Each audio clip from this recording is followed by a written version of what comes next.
finding out what snakes are in your area, and then learn to identify them. Get a good field guide, find a good website that's reliable. Most of the time, the ones I've seen anyway, with the parks, the state parks book is usually very accurate with what snakes are in your area. Here in South Dakota,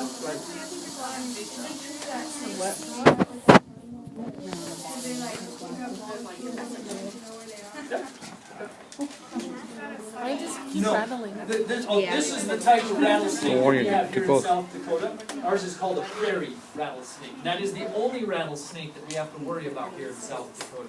So we're fortunate.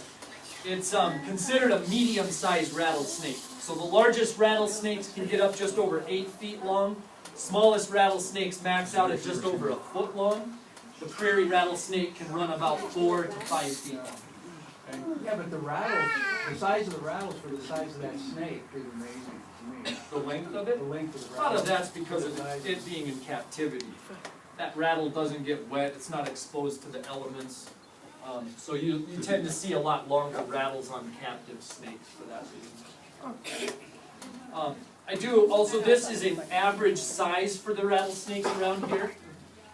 I was trying to say before, they can get bigger than this, but it's a lot more common to come across something this size than it is to come across the 4.5 and the 5 footers that might be out there.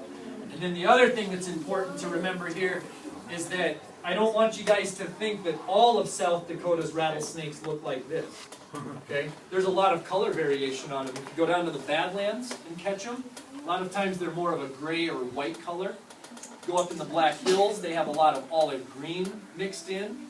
The ones off the grasslands are usually like this color, light tan or even like a yellow color.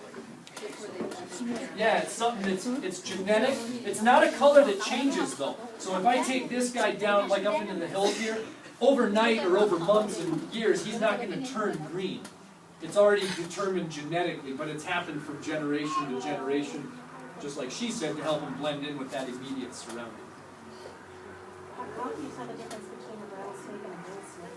Like when people send me photos, or if I'm out looking for stuff, I look at as much as possible. Head shape, tail, patterns are a little bit different on them, where we're finding it. And then, I know it's easier said than done, but the more you do that, the more you're practicing the identifying of them. It becomes easier and easier for you.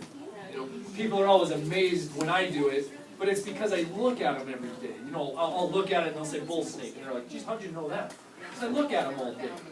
You know, if you do that a little bit too, looking at through a field guide, you'd be surprised at how quickly you pick up on the difference. But there is, again, the main thing there is I don't look at just one character.